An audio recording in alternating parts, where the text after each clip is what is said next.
السلام عليكم ورحمة الله وبركاته قيارة شرفت المركز الدنيا كجوكتان كسو دواada يوتيوب janaalka sirta quruxda ee caafimaadka waa walaashin Zainab maantana insha Allah waxaan halkan kusoo bandhigi doonaa kareem review kareemkaas oo la magac baxay Fair and Lovely gabdho badan ayaa iga soo codsaday inaan ka soo hadlo marar badan igu soo celceliyay sidaa daraadeed maanta review-ga wuxuu ku saabsanaan doonaa kareemkan isaga ah waxaan rajeynayaa dhammaantiin inaad ka faa'iideysan doontaan meel kasta aad dunida ka joogtaan fadlan haddii aad nagu cusub tahay ha hilmaamin subscribe-ka inaad saartid sidoo kalena gambaleelka furutid haddii aad hore noola joogteen dhammaantiin soo dhawaada akhyaar sharafta leh ee ku xiran janaalkayga mar walbana iga soo baxshay ama isoo weydiiyo su-aalaha quruxda badan amaanta sidoo kale ducada iyo waxyaabaha aan lasoo koobi karin halkan runtii aad ayaad ugu mahadsantihiin sida wanaagsan ayaad ii tixgelisaan waxaan aad idinkaga mahad celinayaa mar walba wanaaga iyo khayrka aad ila jeceshihiin runtii waana waxa igu soo celiya mar walba inaan kasoo muuqdo janaalkayga iskuna dayo maalin walba inaan wax soo dhigo aad ayaan ugu mahadsantihiin aan leeyahay dhammaantiin ha hilmaamina wanaagii aad hore u wadeen commentiyadiina quruxda badnaa iyo khayrka iyo ducadii tamis abkana ha hilmaamina sidoo kale aad ayaan mahadsantihiin dhammaantiinba ila daawada fiidiyoga oo dhammaystiran kambanigan Fair and Lovely run ahaantii waa kambani old ah oo mar hore jiray oo dalka India ku yaalo oo isla mar ahaanta soo saaro kareenkan Fair and Lovely marka intaan kasoo gudubno haddii aan usoo dhaadhacno kareenkan needed faa'iidooyinka uu leeyahay sida ku qoran kareenka isaga ah ama waxyaabo uu ka taro waxaa ka mid ah inuu ka baabi'iyo madmadowga haaraha indhaha hoostiisa gala sidoo kale maqaarka macnaha dhalniska macnaha bahdilaada ka qaada smooth ka dhiga galowsiya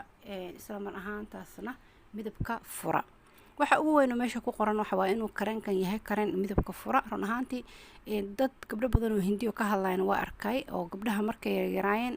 hindida sideeda banaanba iyo bakistaanta waxay dhaqan u leeyihiin gabdhaha madow midabka madowga ah xoogaa waa la dhaleeceeyaa waa la buligareeyaa waa la macnaha bahdilaa waxaa la dhahayaa ku aroosaya camal adiga saana u madowdaa camal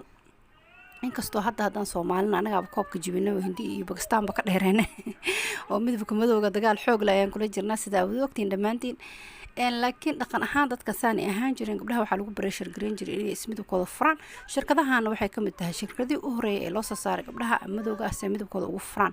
gabdhahana kareem gabdho badan oo waxaan arkay dhahayo anaga markaan kareenkan marsada la jiray isku sida midabkiinu fire u noqdo ama uu qurux badnaado si aad ileen moogta dadkan Pakistaanta ama hindida cilad waxay qabaan yani guurka ay aad uga dambeeyaan gabadha in laga guursado yani waa must muhiimad aad u weyn agtooda ka tahay waa dad taariikh dheer leh oo history iyo macnaha culture yani dheer leh oo halkaan aan lagu soo koobi karin marka inta laga soo gudbo waxa waaye muhiimadda meeshaan taalo waxa waa review-gayga ku socdo kareenkan needed sidaas ayaa ku qoran inuu midabka furo madmadowga ka baabi'iyo haaraay waxaas dhalniska ka qaado galow ka dhigo waxyaabahaas ku qoran laakiin hadda waayada hore aniga horta kareenka shakhsi ahaan markaan teeda ka hadlo waan isticmaali jiray anoo yar waan isticmaali jiray markaan dugsi sare dhiganay jaamacadda markaan dhiganay aad baan isticmaali jiray wax kasta hadaan bixin aan marsanin ma ii ahaynba sababtoo waxaan aaminsanaan jiray micnihii inuu midabkayga xoogaa isla markiiba bootar inaan marsta camal maaragtay ku dhalaalinayo sidoo kaleetana qoraxda inuu iga ilaalinayo ayaan aaminsanaan jiray run ahaantii kareenkan inuu qoraxda sun protection way ku jirtaa laakiin ma aha wax boqolkiiba boqol qoraxda ka ilaalin la dhihi karo kareen qorax waa kareen qorax ma kareenkan waa kareen fairness ah waa loogu talagalay midabka in lagu furo muhiimadda ugu weyn kareenkan uu leeyahay saas waa hadda noocyo badan baa soo baxay waayada aan ka hadlay hal nooc baa jiro cadaan ah wax yar binki inuu ku jira oo malas laakiin hadda waxaa soo baxay 100 nooc kuwa xataa ragga soo baxay maxaa la jiray kuwa dumarka iyo waxaas sidoo kale tana maxaa la jiray mid loogu talagalay markiska xitaa wajiga nabraha gaar iyo noocyo badan oo kala kalar ah oo kala ashkaal ah ayaa soo baxay hadalkii kooban oo koomba ku jiro muhiimaddu waxa waaye kareemkan needed sida la sheegayo midabka ma fura ama gabdho badan oo hindiyo ka hadlay sida aan soo arkay midabka ma fura reality-ga waxa waaye kareenkan absolutely wax midabka uu furo haba yaraatee ma jirto ujeedada u weyn oo loo sameeyana waa inuu midabka furo midabkana ma furo waa xataa gabar waxaan arkay 20 days isticmaalis oo video janaalkeeda ka soo dhigtay ka hadlaysa hindi ah 20 days ay isticmaalis every day update sameynaysa wax midabkeeda ku kordhay ama ka dhiman haba yaraatee ma jirto sidaa daraadeed qoraxna wax ka tari maayo oo ma aha kareen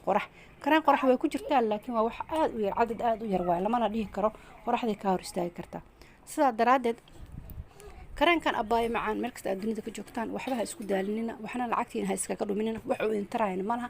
aniga waagaa marsan jiray xoogaa markaad qoraxda u baxaysid oo banaanka u baxaysid wax yar inuu waxaa laga yaabaa bootar camal marsada u marisid laakiin after 1 hour 2 hour markaad dhidid meeshu ka baxay lama garanayo waa just fast 1 hour waay waa hawarka saacada u horeysa unbuu kula dhalaalinay hadhowna meelu ka baxay mabale waa dhidid mabale wejigaaga laqay meelu ka baxay meel marka adoo kareen qorax iska marsado bootarkaaga iska marsado ayaa kuu dhaanta saasaana kaaga caafimaad fiican lacagtaadana ha iskaga khasaarin waxaan midabkaagana furi maayo wax uu kusoo kordhinaya habeeraatayna ma jirto waa